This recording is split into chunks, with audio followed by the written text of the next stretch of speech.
Homeland Security Secretary Krista Nielsen resigning over the weekend, and taking her place as acting secretary is Customs and Border Protection Commissioner Kevin McAleenan. So will this change anything? Our next guest worked for McAleenan in 2014 and 2016. So will the new leadership help at the border? Here to weigh in, former FBI Assistant Director and former Border Patrol Chief under President Obama, like McAleenan, Mark Morgan. Mark, does the change at the top change anything? Well, I think anytime you have a change at that level, I think it kind of gives a jump start and maybe a new direction. And what I'll say about Kevin is he's an extremely intelligent guy. I used to joke around he's lost more IQ points than I'll ever have. And what he brings that's unique is over a decade of specific border security experience. And he's very skilled at kind of managing D.C. politics on both sides of the aisle. So it's a good fit. So some are being critical of Krista Nielsen, saying that she really wasn't ready for the job because her background is in cybersecurity. Tell us about McAleenan. What's his background, and why do you think he'll be great for the job?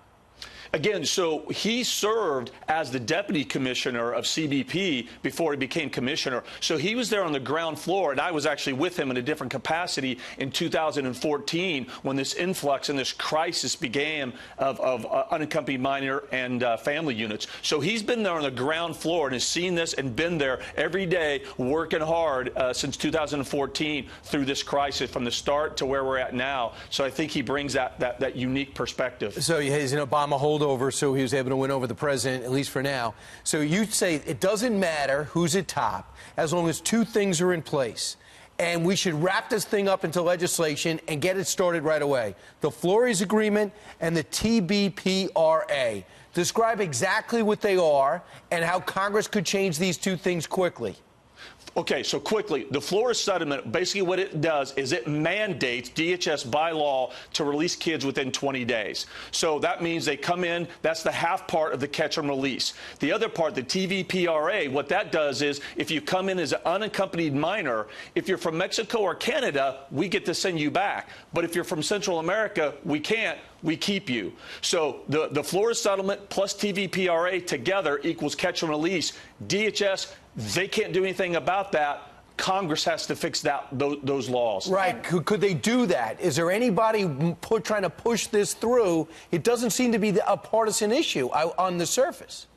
Yeah, so Brian, that's the question. I don't understand. I don't understand why somebody is not putting that through to give DHS the authority to address the Flores settlement and TVPRA. That's a quick fix. It is a common sense fix. And Mark, that 1997 Flores settlement, when you release those children after 20 days, you can't separate families. You're releasing the entire family too, right? That's exactly it. That's where we're at. So it goes back. So when they tried to apply consequences, everybody, no, we can't separate families. So by de facto, because of the Flores, that means you grab a kid, you come in, you're released as a family too. Yeah, and when people say cages, they weren't cages. That was something that happened in the Obama year. I know you pushed back hard on that. It was to keep the kids safe, and you had to put something together quickly. And number two, it wasn't separating families.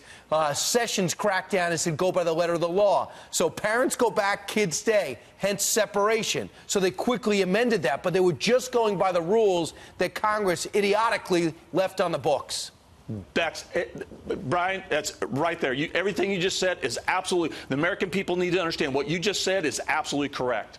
All right, Mark, thanks so much. You bet. Thank you, Mark.